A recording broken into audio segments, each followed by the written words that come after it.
Welcome back to part 7 of our junk jewelry haul. Thanks for joining us.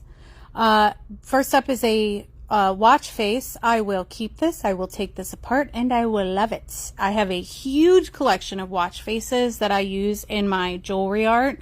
So we love that. Ooh, we love this little sparkly here. This would be cute in a collage necklace. So we'll keep that. Another cute piece that would be nice in a collage necklace that I make. It's got a weird thing on the back, so I don't know what it used to be, but it is mine now. Then I found a single butterfly earring, although I do believe that I saw another butterfly earring.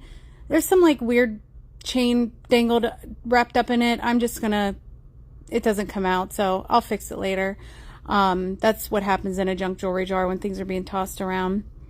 Oh, this cute turtle. I think he's made out of clay. So we're going to free him from his bindings here. Look at how cute he is. So we'll keep him. I'll reuse him in something, or I'll give him to my kids. A string of weird beads. I would never, ever, ever in a million years buy these or pick them up somewhere, but I'm going to keep them. You never know what you might use them in. So we're going to put those in the last space in our one container here.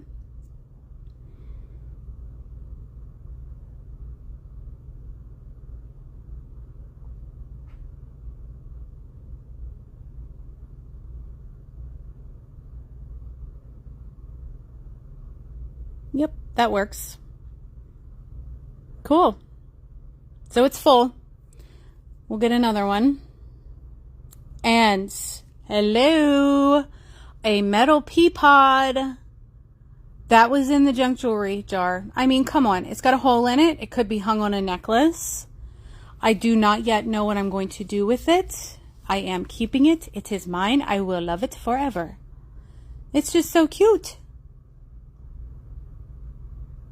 Okay, that's it for this one. Bye.